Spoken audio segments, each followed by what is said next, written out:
আপনি একজন রাজনীতিবিদ হলেও আমি আপনাকে খুব রেট করি একজন রাজনৈতিক বিশ্লেষক হিসেবে, যে মানে যেহেতু আপনি টক শোতে প্রচুর আপনাকে কথা বলতে হয়, অনেক প্রশ্নের জবাব দিতে হয় এবং অনেক ক্ষেত্রে আপনাকে বিভিন্ন ভবিষ্যতে কথা বলতে হয়, এবং এর অনেকগুলি, আমার স্বীকার করতে দ্বিধা নেই, অনেকগুলি মিলেও যায়। আমি এই জন্য আপনাকে একটু একটু ফরওয়ার্ড লুকিং প্রশ্ন করতে চাই যে গত কয়েক বছর ধরে জনাব তারেক রহমানই আসলে বিএনপির হাল ধরে আছেন। বেগম খালেদা জিয়া চিকিৎসার জন্য লন্ডন গেলেন, শেখ হাসিনা জনরোষে বাংলাদেশ থেকে বিতাড়িত।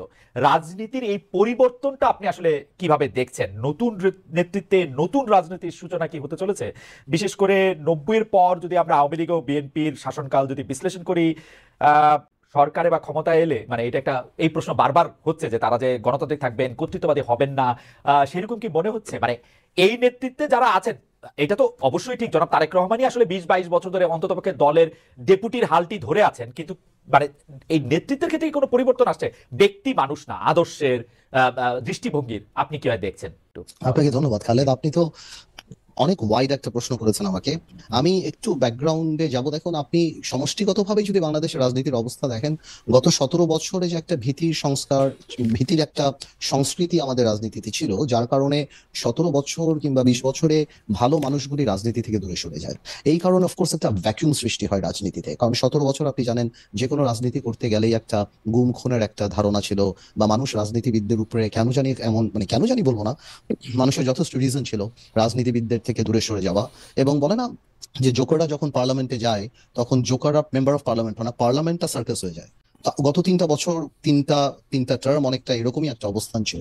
তো এ কারণে, আর তারেক রহমান সাহেবকে নিয়ে আপনি যে কথা বলেন, উনি গত 10, 12, 15 বছরে যেভাবে বিএনপি কে বিদেশে বসে যেভাবে নেতৃত্ব দিয়েছেন, এবং নিচ থেকে উপর পর্যন্ত, সত্যি কথা বলতে উনি আওয়ামী লীগের মাথা খারাপ করে দিয়েছেন। যে বাইরে থেকে সাংগঠনিক ভাবে উনার যে নেতৃত্ব ছিল, ন্যাচুরালি বিএনপি ভাঙতে পারেনি, বিএনপি পথচ্যুত হয়নি বা অন্যদিকে যায়নি। তো সেই ক্ষেত্রে দলের মধ্যে, এবং আমি মনে করি সারা বাংলাদেশে, ওনার একটা আলাদা গ্রহণযোগ্যতা আসছে এখন।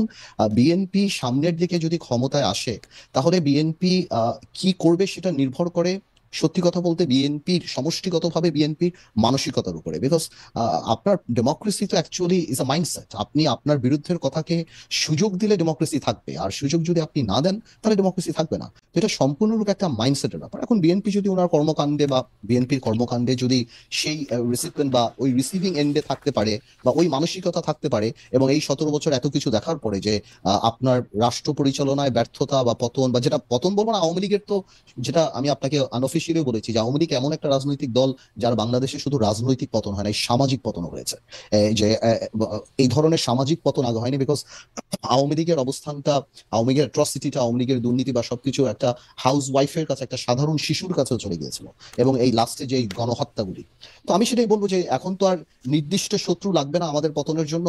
আমরা যদি আওয়ামী লীগ থেকে শিক্ষা না নেই, আমরা যদি ডেমোক্রেসি প্র্যাকটিস না করি, তাহলে অদৃশ্য শত্রু আমাদেরকে সেটা করে দিতে পারে। তো আমার মনে হয় ভবিষ্যৎটা আমি বলতে পারবো না, এটা ইস্যুর উপর নির্ভর করবে। আর আজকে পর্যন্ত আমি আমার জায়গা থেকে বিএনপির সাথে যতখানি কথা বলেছি, যতখানি রাজনীতি করছি, আমি যথেষ্ট অ্যাকোমোডেটেড। এবং আপনি যদি ইদানিংও দেখেন, বিএনপির 31 দফা থেকে আরম্ভ করে অন্য সবকিছু, বিএনপি আমাদের সবার সাথেই কথা বলছে, সবার কাছ থেকে ড্রাফট নিচ্ছে, সবার কাছ থেকে উপদেশ নিচ্ছে, তারপর ওনারা এটা বাস্তবে আসছে। তো আমি যথেষ্ট অ্যাকোমোডেটিভ নেচার বিএনপির দেখতে পাচ্ছি। সো ইনশাল্লাহ, আমি প্রোগ্রেসিভ থিঙ্কিং, আমি মনে করি আর খারাপ কি হবে, ইনশাল্লাহ ভালোই হবে।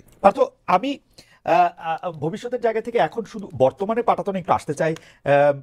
আপনি জানেন যে 24-এ ছাত্ররা রাজনীতির গতিপথ, মানে ছাত্রদের নেতৃত্বে রাজনীতির গতিপথ যেভাবে পাল্টে গেছে বা পাল্টে দিয়েছে ছাত্ররা, সেখানে আপনারা যারা 53 বছরের বাংলাদেশ রাজনীতির দ্বিতীয় বা তৃতীয় প্রজন্ম, মানে আপনাকে যদি আমি বলি, তাদের রাজনৈতিক প্রাসঙ্গিকতা বা রাজনীতিটা কি আগের মতো আর আছে? আপনারা কি নতুন করে কোনো কিছু ভাবছেন? আপনি নতুন করে কিছু ভাবছেন কিনা, মানে আমি আপনারা, এটা অনারিফিক প্লুরাল পার্থ।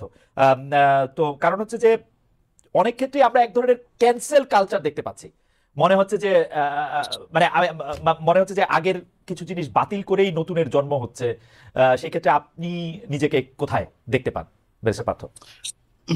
খালেদ, আপনার কথাগুলি অনেকখানি ভেঙে গিয়েছে, বাট তারপরও আমি যতখানি ধরতে পেরেছি, আপনার কথাগুলি, your voice is breaking down, so but আমি তারপরও যতখানি বুঝতে আমি কি পারছি আবার বলবো? যে আপনি।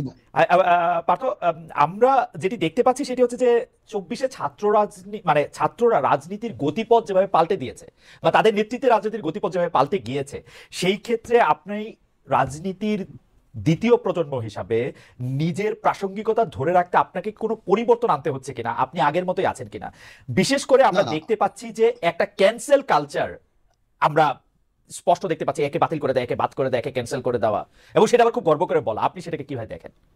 আমি যতটুকু ধরতে পেরেছি, বিকজ আপনার কথা ভেঙে যাচ্ছিল, বাট আমি একটা কথা বলি, ছাত্ররা রাজনৈতিক পথ পরিবর্তন করেনি, রাজনীতির কালচার পরিবর্তন করে ছাত্রদের নেতৃত্বে একটা বড় ফাউন্ডেশন যেটা আগে ছিল সেটার উপরে ছাত্ররা নেতৃত্ব দিয়ে একটা সরকার, স্বৈরাচার সরকারকে পতন করিয়েছে। এটা বাংলাদেশের রাজনৈতিক কালচারকে আপনি কোনোভাবেও কোনো কলমের খোঁচা দিয়ে পরিবর্তন করতে পারবেন না, কোনো আইন, কোনো সংস্কার করে পরিবর্তন করতে পারবেন না, যদি আমরা মানসিকভাবে বাংলাদেশের কালচারকে রাজনৈতিক কালচারকে পরিবর্তন না করতে চাই।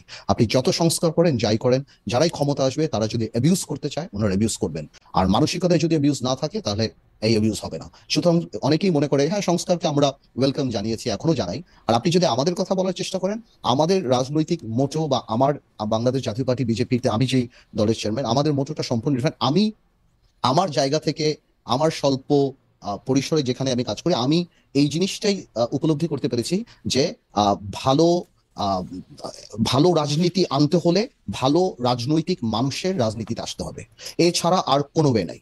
সুতরাং আমরা ওই ক্যাম্পেইনই করছি, যার কারণে আমরা ঢাকা বলেন, বাইরে বলেন, আমরা সমাজে সেই গ্রহণযোগ্য মানুষগুলিকে রাজনীতিতে আনার চেষ্টা করছি, যাতে আমরা আমাদের মানসিকতায় we can accommodate more intelligent আর more political people than us. এটা যদি হয়, এই মানসিকতা থাকলেই আপনি বাংলাদেশকে পরিবর্তন করতে পারবেন। আদারওয়াইজ কোনো আইন করে, কোনো সংস্কার করে এগুলি লোক দেখানো হবে এবং এগুলি টিকবে না।